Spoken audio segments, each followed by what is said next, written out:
MCU। हाँ, जानता हूँ ये टॉपिक थोड़ा सा पुराना हो गया है, बट ऐसा नहीं है कि ये टॉपिक दोबारा से उठेगा नहीं MCU में, क्योंकि अभी भी हमारे पास मेल सुपर हीरो से ज्यादा फीमेल सुपर हीरो हैं एक्टिव MCU में। लेकिन आज मैं यहाँ तुम्हें MCU एक्सप्लेन करने नहीं आया हूँ, वो तुम अच्छे से जानते हो। मैं ये बताने आया हूँ कि आखिर ये टैग मार्वल को मिला तो मिला कैसे। एक वायरस के बारे में भी बात करेंगे जो कि पॉप कल्चर में घुसता चला आ रहा है, और अगर इसका इलाज नहीं करा तो बहुत जल्द हमें ये चीजें थिएटर में भी देखने को मिलेंगी। शुरू करते हैं। अब देखो, ऐसा नहीं था कि female lead super hero movies सिर्फ मार्वल ने ही निकालना शुरू करा था। अगर तुमने ध्यान दिया होता तो DCU भी सेम चीज कर रहा था अपनी Wonder Woman, Birds of Prey, Harley Quinn के साथ। बट वही है ना कि अगर ध्यान दिया होता DCU पे तो आज वो रिबूट नहीं हो रहा होता। लेकिन मार्वल की गलती ये रही कि उसने स्टार्टिंग से फीमेल लीड्स के ऊपर उतना ही ध्यान दिया जितना कि सलमान भाई अपनी एक्टिंग पे देते हैं, जरा भी नहीं। अब इन दोनों सीन को ही देखो, हम सब जानते हैं कि ये क्यों है मूवी में। और सिर्फ यही नहीं, जब भी एक female lead super hero movie बनाने की बात आती थी तो मार्वल वाले कहते थे ओ स्त्री कलाना, और यही कहते कहते 10 साल बीत गए। ऐसा नहीं था कि उनके पास आइडियाज की कमी थी या फिर कैरेक्टर्स की, बस कॉन्फिडेंस नहीं था कि ये मूवी चलेगी कि नहीं चलेगी। और इस चीज को बदला 2017 में आई वंडर वुमन ने, जिसने की बॉक्स ऑफिस पे वंडर्स कर दिए। और तब मार्वल ने कहा कि अब स्त्री के आने का टाइम हो गया है, और 2019 में रिलीज करी कैप्टन मार्वल। अब देखो, इसने कमाया तो 1 बिलियन था, पर हम सब जानते हैं कि वो 1 बिलियन एंड गेम की वजह से कमाया था, क्योंकि इस मूवी ने रिलीज होते ही लोगों का मूड खराब कर दिया था। पहली तो जो इसकी एक्टर है ब्री लार्सन, वो एक तरह से हॉलीवुड की कंगना रनौट है। इसको इंटरव्यूज में बुलाना ही नहीं चाहिए, कुछ भी बक देती है। और दूसरा कि जहां एक तरफ हमने कैप्टन अमेरिका का स्ट्रगल देखा था, आयरन मैन का वो सफर देखा था OG एवेंजर्स बनने का, उसी जगह कैप्टन मार्वल एक ही मूवी में स्ट्रॉन्गेस्ट MCU कैरेक्टर खुद को स्टैब्लिश कर देती है, जो कि फैंस को हजम नहीं हुआ। और इसी बैकलैश के चलते एवेंजर्स एंड गेम में कैप्टन मार्वल के जो सीन्स है वो मिनिमम से मिनिमम कर दिए गए। अब लोग कहते हैं कि ब्री लार्सन एक फेमिनिस्ट है, इस वजह से उसको हेट मिलती है। अरे तो वो तो स्कारलेट जॉनसन भी है, और वो तो मैं भी हूँ। जितने भी टाइम मैं कॉलेज में रहता हूँ मैं फेमिनिस्ट हूँ, उसके बाद मैं मिस। अगली किटी पार्टी ऑर्गेनाइज हुई थी एवेंजर्स एंड गेम में। याद है ये वाला सीन जहां थिएटर में कर रहे थे। लेकिन अब जब तुम दोबारा ये सीन देखोगे तो तुमको कहीं ना कहीं क्रिंज लगेगा। इसकी 2 वजहें हैं। पहली कि देखो ये सीन फोर्स्ड लगता है, और दूसरा कि इसकी कोई भी जरूरत नहीं थी सच में। I mean, सारे OG एवेंजर्स उधर लड़ रहे हैं और ये लोग इधर आके अलग ही अपनी किटी पार्टी चल रही है। और एवेंजर्स कभी भी अपनी औरतों को ऐसे अकेला तो नहीं छोड़ेंगे ना, वो भी थैनोस के हाथे कहीं चुटकी बजा दी तो। Yes, Daddy. और सबसे निराश कर देने वाली बात ये थी कि इस टीम अप में फर्स्ट फीमेल एवेंजर तो थी ही नहीं। जी हाँ, मैं बात कर रहा हूँ हमारी ब्लैक विडो,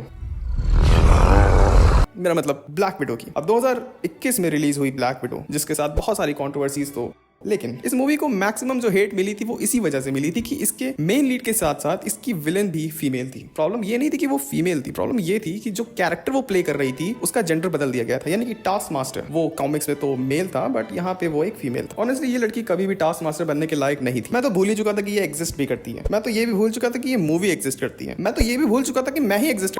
अब बात करते हैं थॉर लव एंड थंडर की, जहां पिछली मूवी की तरह ऐसा नहीं था कि जेन फॉस्टर का कैरेक्टर कॉमिक्स में एग्जिस्ट नहीं करता, पर ये मूवी वाहियात थी। देखो, टाइका वाइटिटी हमेशा से ही मुझे वो ऐसा कैरेक्टर लगता था, और इस फिल्म ने खुल्लम खुल्ला LGBTQR को सपोर्ट करा था। वैल्करी को अपनी कोई लव इंटरेस्ट तो नहीं मिली मूवी में, लेकिन हाँ, वो मूवी में अपनी एक गर्लफ्रेंड के बारे में जरूर बताती है जो मर गई थी। गर्लफ्रेंड नहीं, गर्लफ्रेंड, समझ रहे हो। अब इससे ज्यादा मैं नहीं समझा पाऊंगा। और जो कॉर्ग था उसने भी ये करा था एक और मेल क्रोनन के साथ, बट आई थिंक स्टोरी का ही पार्ट था, क्योंकि जितने भी क्रोनन होते हैं वो सारे के सारे मेल्स ही होते हैं। लेकिन मैं तो बस इसीलिए खुश था कि बस थॉर को इन्होंने गे नहीं बनाया, वरना गौर के तो लग जाते हैं। खैर, शायद हम ऑफ टॉपिक जा रहे हैं। अब बात करते हैं शी हल्क के बारे में। अब इसके ऊपर तो एक पूरी डेडिकेटेड वीडियो बन सकती है, लेकिन यहाँ पे मैं सिर्फ ये बात करूंगा कि किस तरह से इस एक सीरीज ने 2 कैरेक्टर बर्बाद कर दिए। पहला हल्क और दूसरा डेयरडेविल। हल्क इसके बाद दिखा नहीं, और डेयरडेविल उसको एक नई वेब सीरीज बनानी पड़ रही है अपना कैरेक्टर डेवलपमेंट के लिए। और इसमें एक नायाब एग्जाम्पल हमें दिखता है वुमेन्स राइटिंग का। ये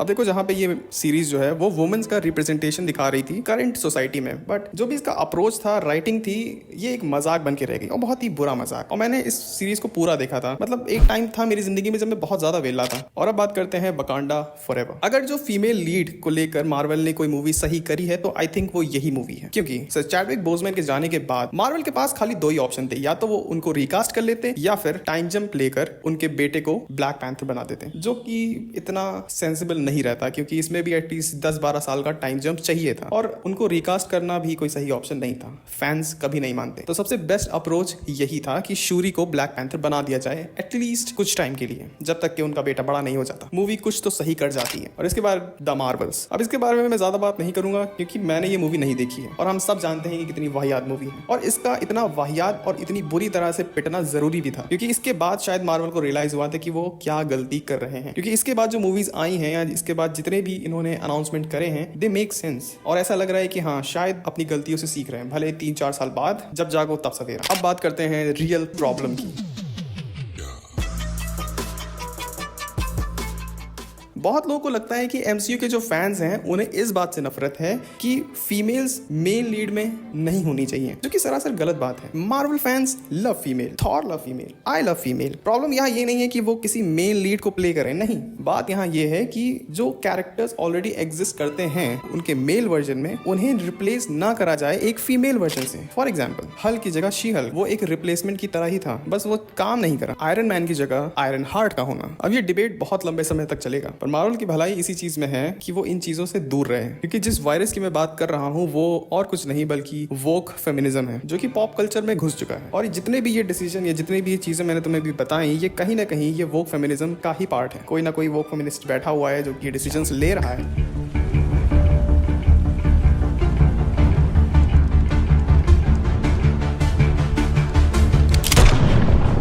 जो मिले तो उसकी गुद्दी थपेड़ दी जाए, क्योंकि ये सब करने की सिर्फ 2 वजह हो सकती हैं। या तो तुम्हारे पास ओरिजिनल सोर्स मटेरियल से ज्यादा बेहतर है कोई कहानी बताने को, या फिर तुम एक पर्टिकुलर सेक्शन ऑफ सोसाइटी को प्लीज करने की कोशिश कर रहे हो। बट ऑब्वियसली बात है कि मार्वल एक इतना बड़ा एम्पायर बन चुका है कि उसको हर एक चीज का ध्यान रखना पड़ेगा। वो किसी एक डायरेक्शन में नहीं मूव कर सकता, उसको सबको साथ लेके चलना पड़ेगा, male female others. Well so that's it guys इस वीडियो के लिए। एंड बाय द वे, जिस दिन ये वीडियो मैं अपलोड कर रहा हूँ यानी वेंसडे को, उस दिन मेरा बर्थडे है और जो रिस्पांस तुम लोगों ने पिछली 2-3 वीडियोस पे दिखाया है, इससे बेहतर गिफ्ट कोई हो नहीं सकता। I really appreciate that. मैं कोशिश करूंगा कि और भी अच्छा कंटेंट डिलीवर करूं। तब तक के लिए डन।